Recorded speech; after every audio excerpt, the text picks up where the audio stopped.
Assalamualaikum warahmatullahi wabarakatuh. Baiklah, di sini saya akan mempresentasikan dan sedikit menjelaskan biografi Khalifah Sulaiman Al-Qanuni dan Ibra kepemimpinannya, serta latar belakang berdirinya dinasti Mughal.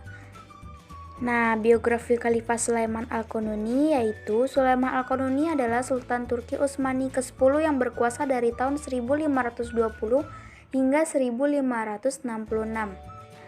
Ia dikenal sebagai Sulaiman yang luar biasa di barat dan pemberi hukum di timur karena pencapaiannya dalam menyusun kembali sistem undang-undang Utsmaniyah, dan ia merupakan tokoh penting pada Eropa pada abad ke-16. Sulaiman Al-Qanuni lahir tanggal 6 November 1494 di Trabzon, Turki. Pada masa kepemimpinannya, Kesultanan Turki Utsmani mencapai puncak kejayaan. Nah, ibra kepemimpinan Sulaiman Al-Qanuni yaitu berani berjuang demi nusa bangsa dan negara, bersungguh-sungguh dalam meraih cita-cita, saling tolong-menolong, pantang menyerah walaupun banyak rintangan, dan mengutamakan kepentingan agama. Selanjutnya, latar belakang berdirinya dinasti Mughal. Nah, dinasti Mughal ini merupakan dinasti Islam yang berkuasa di India pada abad ke-16 hingga abad ke-19.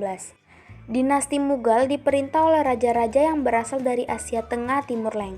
Pada tahun 1540 Masehi terjadi pemberontakan yang dipimpin oleh Sher Khan di Kannauj. Dalam pertempuran ini, Humayun kalah dan akhirnya melarikan diri ke Kandahar dan dilanjutkan ke Persia.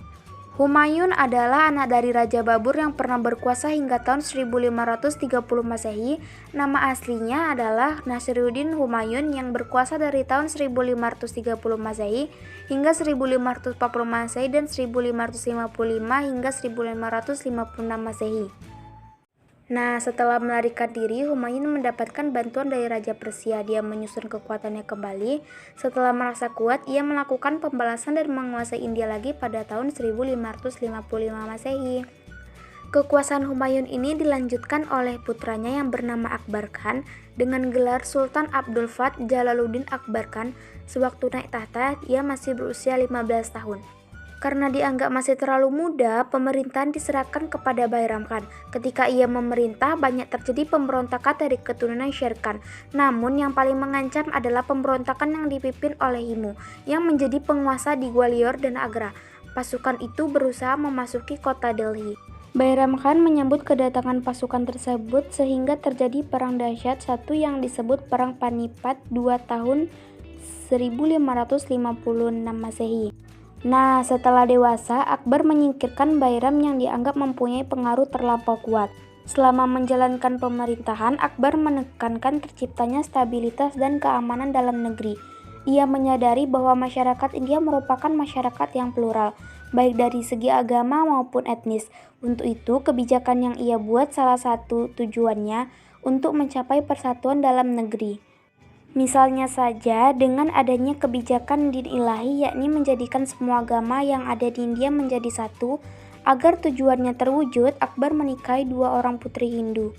Berkhutbah dengan menggunakan simbol Hindu, tidak mewajibkan khitan, dan melarang menyembelih dan memakan sapi, serta kebijakan lain yang sekiranya mampu menyatukan keberadaan semua agama. Namun, kebijakan ini berakhir ketika Akbar digantikan oleh putranya yaitu Jahangir yang berkuasa pada tahun 1605 Masehi hingga 1628 Masehi. Terima kasih. Wassalamualaikum warahmatullahi wabarakatuh.